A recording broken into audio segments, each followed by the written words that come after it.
ఈయన కారు ఇక్కడుందేంటి?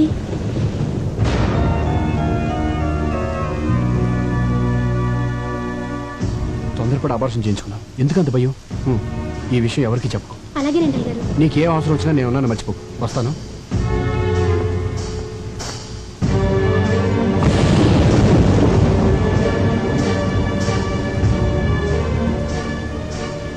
అది కాదు సంధ్య.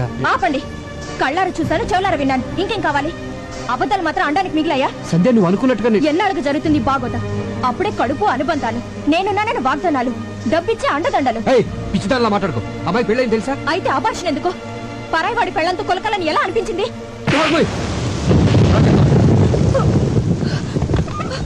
చూడు,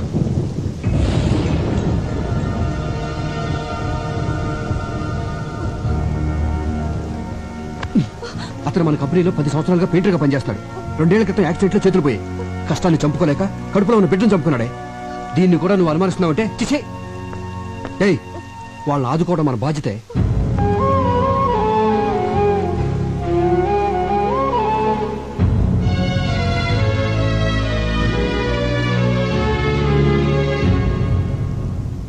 నువ్వు తాగేది విసికి కాదురా, అబద్ధాన్ని నిజం చేసే టానిక్. తాగు. మీ ఆవిడ నిన్ను అనుమానించిందని కదా నీ బాధ. అనుమానం నిజం చేయ బాధ ఉండదు. తాగేసి తిరిగా గొడవ వదిలిపోద్దా. ఎంజాయ్ చేయరా.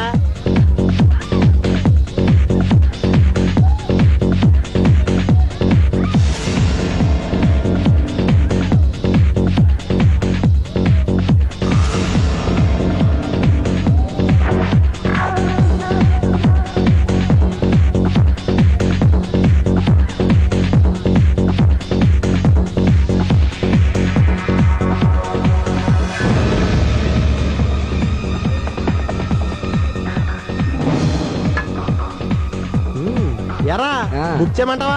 చేసేరా. యా. కానీ ఇప్పుడు వద్దు. అంటే రేపు కావాలనే కదా. రేపు నా పెళ్ళాం ఊరెళ్తాందో. పల్లె సెట్ అయిందిరా. పెళ్ళాం ఊరెళ్ళిన మగుడు దేవుడు వరం ఇచ్చిన భక్తులు అంటుడ్రా. ఇప్పుడిప్పుడే నువ్వు నా బైపాస్ రోడ్ లోకి వస్తున్నావు. ఇంకా చూడు గైడెన్స్ తిరగతీస్తా. పంచర్ అయిపోద్దాంరా. టిఫిన్ వాడతాం కదా. అవునరా. ప్లేసు నీ గెస్ట్ హౌస్ ఉంది కదా. ఆ సుబ్బిగాడు ఉన్నాడు అక్కడ. అక్కడ నుంచి గెస్ట్ హౌస్ ఇక్కడ తేలావు కదా. గెస్ట్ హౌస్ అక్కడే ఉంచి ఆయన ఎక్కడికైనా పంపించేయి. రేపు పొద్దున్న 10 గంటలకల్లా నీ కోసం గెస్ట్ హౌస్ లో మనశ్శాంతి రెడీగా ఉంటది. ఇంకా నీకు జీవితాంతం మనశ్శాంతే మనశ్శాంతి. తాగే. ఏమండి, నేను జరిగిన దానికి నాకు చాలా బాధగా ఉందండి. మన జంటకి ఎవరి దిష్టి తగిలింది? మనకు శత్రువులు ఎవరున్నారు? కరెక్టేనండి. నేనే ఎవరినూ తెలియకుండా బాధ పెట్టుంటాను. అందుకే దేవుడు నాకు ఈ అనుమానాలు జబ్బు పెట్టాడు, పిల్లలు లేకుండా చేశాడు. సంధ్య, అందుకే కంచి కామాక్షమ్మ గుడికెళ్తున్నాను. అక్కడ మొక్కు తీర్చుకుని దగ్గరలో ఉన్న వైదీశ్వరుని గుడికెళ్ళి జాతకం చెప్పించుకుంటాను. పార్వతి, వస్తున్నానమ్మా. మిమ్మల్ని అనుమానించి పార్వతిని పల్లోంచి తీసేశాను. మీ మీద నాకే డౌట్లు లేవు, రావు. అందుకే మళ్ళీ పనిలో పెట్టుకున్నాను. నేను లేనని హోటల్లో తిని ఆరోగ్యం పాడు చేసుకోకండి. పార్వతి వండి పెడుతుంది, తినండి. అది స్వయంగా మీకు ముద్దలు పెట్టినా కూడా నేనేమీ అనుకోను. సూట్ కేసు తీసుకెళ్ళు.